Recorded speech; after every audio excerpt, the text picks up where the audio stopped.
एक बाज रोज शिकारियों का खाना चुरा कर भाग जाता था। एक दिन एक लोमड़ी अपने बच्चों के साथ चलते हुए आ रही थी। लोमड़ी ने बाज से विनम्रता से कहा, मुझे रोज खाने की तलाश में जाना पड़ता है, क्या तुम मेरे इन 2 छोटे छोटे बच्चों की हिफाजत करोगे? बदले में मैं तुम्हें और तुम्हारे बच्चों को भी खाना दे दिया करूंगी।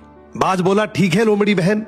लोमड़ी अपने बच्चों के साथ बहुत खुश रहती थी। एक दिन जब लोमड़ी खाने की तलाश में घर से निकली, उसके बच्चे बाहर खेल रहे थे। तभी बाज आया और लोमड़ी का एक बच्चा उठाकर ले गया। जब लोमड़ी लौटी तो उसने बाज से पूछा, मेरा एक बच्चा कहां गया? बाज बोला, पता नहीं, अभी थोड़ी देर पहले तो दोनों यहीं खेल रहे थे, शायद एक कहीं गुम गया होगा। लोमड़ी बहुत रोई।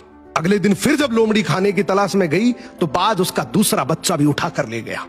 जब लोमड़ी वापस लौटी और दूसरा बच्चा भी नहीं मिला तो वो जोर जोर से रोने लगी और अब उसे यकीन हो गया कि उसके बच्चों को इस बाज ने खाए हैं। वो रोती हुई भगवान से बोली, मैंने तो इसको रक्षक बनाया था, लेकिन यही मेरे बच्चों का भक्षक बन गया। अब मैं तो इस बाज का चाहकर भी कुछ नहीं बिगाड़ सकती। इसके तो पंख है, ये तो उड़ जाएगा।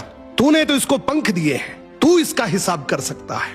अब कुछ समय बाद बाज को खाने की कमी हो गई। वो फिर से जंगल में गया। शिकारियों का खाना आग से उठाकर उड़ गया। जलता हुआ खाना जब अपने घोंसले में लाया तो घोंसले में आग लग गई। आग की लपटों से बाज नीचे गिर पड़ा। तभी लोमड़ी ने दौड़कर बाज को दबोच लिया और अपने बच्चों का बदला ले लिया। इसीलिए कहा जाता है, ऊपर वाले की लाठी में आवाज नहीं होती, कर्म फल भोगना ही पड़ेगा।